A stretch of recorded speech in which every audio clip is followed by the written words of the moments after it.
नमस्कार दर्शकों, supreme court of India. अब आप जानते ही हैं कि सुप्रीम कोर्ट एक अपेक्स कोर्ट है हमारी इंडियन जुडिशरी सिस्टम की। यहाँ से आपके लिए वैकेंसी आई है, टोटल 241 यानी 241 वैकेंसीज है। और जो आपका पोस्ट का नाम है वो है junior court assistant grade B non gazetted आपकी ये पोस्ट है। ठीक है, JCA की पोस्ट है। इसकी लास्ट डेट की बात करें तो 8 मार्च 2025 है। ठीक है, 8 मार्च 2025 से पहले पहले आपको इसमें अप्लाई करना है। अब इसमें अप्लाई करने के लिए आपको क्या एसेंशियल एजुकेशनल क्वालिफिकेशन चाहिए, आपकी एज लिमिट क्या होनी चाहिए, आपका एग्जाम पैटर्न क्या होगा, सब कुछ इस वीडियो में हम डिटेल में कवर करेंगे। वीडियो को एंड तक देखेगा ताकि आपकी कोई भी इंपॉर्टेंट जो इन्फॉर्मेशन है वो मिस ना हो। तो पहले मैं आपको सैलरी का थोड़ा बता दूं कि इसमें जो आपका पे लेवल है वो 6 है। ठीक, बेसिक पे इसमें आपको 35,400 रुपये मिलेगी, यानी 35,400 पर मंथ आपका बेसिक पे रहेगा। और जो आपकी वो बनेगी ग्रॉस सैलरी बनेगी वो रहेगी 72,040, 72,040। ठीक है, तो अच्छी खासी आपकी इसमें सैलरी बन रही है, सब कुछ HRA वगैरह मिला के। और नेक्स्ट चलते हैं अब आगे। ठीक है, ग्रेड पे है इसका 4200, ठीक, यानी 4200। अब एजुकेशनल क्वालिफिकेशन की बात करें तो इसमें आपको बैचलर्स की डिग्री चाहिए किसी भी डिसिप्लिन से। स्पेसिफिक डिसिप्लिन यानी लॉ आपसे नहीं मांगी है। आपने अगर अपनी बैचलर्स डिग्री किसी भी स्ट्रीम से की है, साइंस, कॉमर्स, आर्ट्स, किसी से भी की है, आप इसमें अप्लाई कर सकते हैं। और इसमें आपको चाहिए टाइपिंग स्पीड। ठीक है, आपको इंग्लिश की टाइपिंग आनी चाहिए कंप्यूटर पर। जो मिनिमम स्पीड आपसे मांगी है वो 35 वर्ड पर मिनट मांगी है। और आपसे मांगा है नॉलेज ऑफ कंप्यूटर ऑपरेशन। बस इतनी सी एजुकेशनल क्वालिफिकेशन आपको चाहिए। इसके अलावा आपसे कोई एक्सपीरियंस की डिमांड नहीं की है, कुछ भी डिमांड नहीं की है। तो अच्छा मौका है आपके पास सुप्रीम कोर्ट ऑफ इंडिया को ज्वाइन करने का और एक बेहतरीन पोस्ट पाने का। ठीक है, एज रिक्वायरमेंट देख लेते हैं। तो जिनकी भी एज 18 साल से 30 साल के बीच में है वो इसमें अप्लाई कर सकते हैं। 8 मार्च से आपकी इसमें एज काउंट होगी। और जो एज रिलैक्सेशन है वो दिया जाएगा SC ST OBC differently abled और एक्स सर्विसमैन और साथ में जो डिपेंडेंट ऑफ फ्रीडम फाइटर हैं उनको दिया जाएगा। ठीक है, तो एज रिलैक्सेशन आराम से दिया जाएगा। अगर आपकी एज बॉर्डर पर भी है तब भी आप इसमें अप्लाई कर सकते हैं, बशर्ते आप कैटेगरी में होने चाहिए। ठीक है, अब नेक्स्ट बात करते हैं आपके किसकी, स्कीम ऑफ एग्जामिनेशन की। The eligible candidates will have to appear in the test in the following subject. कौन कौन से सब्जेक्ट है, क्या क्या इसका पैटर्न रहने वाला है वो देखते हैं। ऑब्जेक्टिव टाइप के क्वेश्चन आपके आएंगे। ठीक है, और मल्टीपल चॉइस आंसर आपको मतलब देने को मिलेगा, मतलब एक आंसर देना है आपको 4 ऑप्शन में से। 100 क्वेश्चन टोटल रहेंगे। अब 100 में से जो 50 क्वेश्चन होंगे वो होंगे आपके जनरल इंग्लिश के।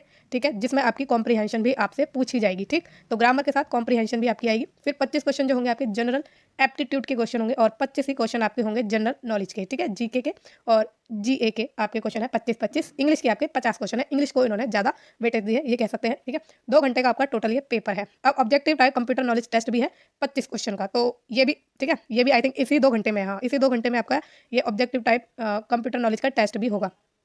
टाइपिंग टेस्ट की बात करें जो कि कंप्यूटर पे होगा, जिसमें आपकी स्पीड मैंने आपको बताई 35 वर्ड पर मिनट है। अब कितनी मिस्टेक्स अलाउड है इसमें, 3% आपकी अलाउड है of total words to be type. तो जितने भी वर्ड आपको टाइप करने को दिए जाएंगे उसका 3% आपकी जो मिस्टेक है वो अलाउड है, उससे ज़्यादा आपको अलाउड नहीं है। तो ध्यान रखिएगा इसका कि आप मिस्टेक कम से कम करें।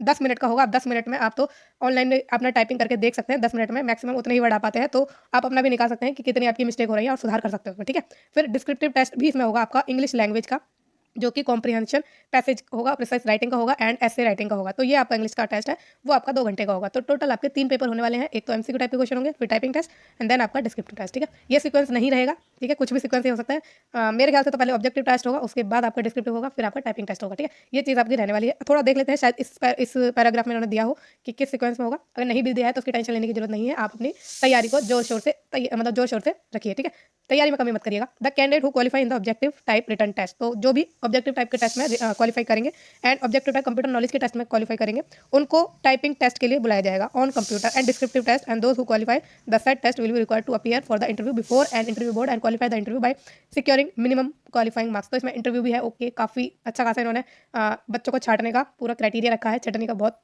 4 स्टेजेस हैं टोटल, मान लीजिए। तो सबसे पहले आपका ऑब्जेक्टिव टाइप का क्वेश्चन होगा और आपका कंप्यूटर का नॉलेज का टेस्ट होगा। जो भी क्वालिफाई कर जाएंगे इस टेस्ट को, वो आएंगे टाइपिंग टेस्ट देने के लिए और डिस्क्रिप्टिव टेस्ट देने के लिए। ठीक है, तो ऑब्जेक्टिव टेस्ट के बाद आपका टाइपिंग टेस्ट और डिस्क्रिप्टिव टेस्ट शायद साथ में हो सकता है ना। And those who qualify the set test, और जो भी ये सारे टेस्ट क्वालिफाई कर जाएंगे उनको इंटरव्यू के लिए बुला लिया जाएगा। ठीक है, number of candidate to be called for interview shall not exceed the ratio of 1/3, that is 3 candidate against 1 vacancy. तो जो आपकी एक वैकेंसी है उसके लिए 3 कैंडिडेट शॉर्टलिस्ट होंगे फाइनल शॉर्टलिस्ट में। ठीक है, फाइनल जो भी कैंडिडेट की शॉर्टलिस्टिंग होगी उसमें एक सीट मतलब एक वैकेंसी पर आपके 3 कैंडिडेट एलिजिबल होंगे। और उसमें भी और फर्दर छटनी तो होगी ही, क्योंकि एक को ही सेलेक्ट करेंगे एक वैकेंसी के लिए। और ये चीज़ तो आप समझ गए होंगे। After qualifying in prescribe test and interview the selected candidate will be empanelled in the order of merit for appointment as junior court assistant. तो ये सारे टेस्ट वगैरह सब कुछ क्वालिफाई करने के बाद सेलेक्टेड कैंडिडेट को एम्पैनल किया जाएगा मेरिट के ऑर्डर में, ठीक है। The candidate may note that mere placement in panel does not confer any right on the candidate to claim appointment for the post of junior court assistant. अब merit जब बन जाएगी उसके बाद आपकी लिस्ट तैयार होगी, उसके लिए इन्होंने कहा है कि उसका मतलब ये नहीं है कि आपको अभी जॉब मिल गई है, जब तक आपका अपॉइंटमेंट लेटर आपके हाथ में नहीं आता आप उसको रखिए, ठीक है। तो ये चीज़ तो ऐसी है कि आपको पता है कि जो जॉब है लास्ट तक बहुत चटनी होती रहती है, इसलिए इन्होंने ऐसा कहा है। बट आप अपनी तैयारी पर विश्वास जरूर रखिएगा, बिल्कुल भी हौसला मत खोइएगा, तैयारी में बिल्कुल कमी मत कीजिएगा, आप डेफिनेटली इसमें सेलेक्ट होने वाले हैं।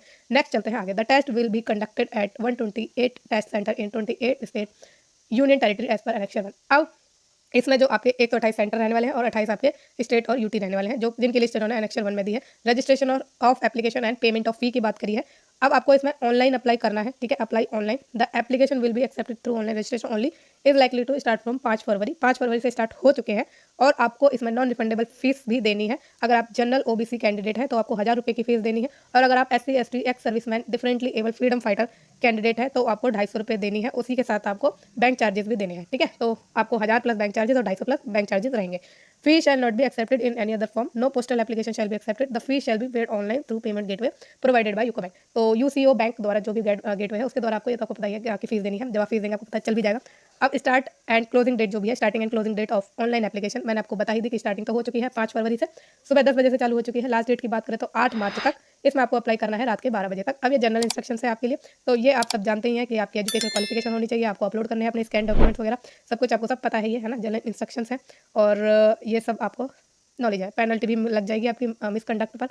तो आगे बढ़ते हैं, अब कुछ और इन्फॉर्मेशन है तो देख लेंगे। अभी आपके आगे क्या सेंटर्स की कहाँ आपके सेंटर पड़ेंगे, आपको चूज़ करने का मौका तो मिलेगा ही जब आप एप्लीकेशन फॉर्म भरेंगे। तो ये आपका PDF एंड हो गया है और हमारी वीडियो भी यही एंड होती है। अगर आपके पास कोई डाउट है, आप मुझसे कुछ पूछना चाहते हैं तो पूछ सकते हैं कमेंट के द्वारा, ये मेरे सोशल मीडिया हैंडल्स के द्वारा। और ये वीडियो आपको कैसी लगी है मुझे कमेंट के द्वारा जरूर बताइएगा। फ्यूचर में रेगुलर जॉब्स के अपडेट के लिए और इन टाइम नोटिफिकेशन के लिए इस चैनल को प्लीज़ लाइक शेयर और सब्सक्राइब भी जरूर करिएगा। Thank you so much.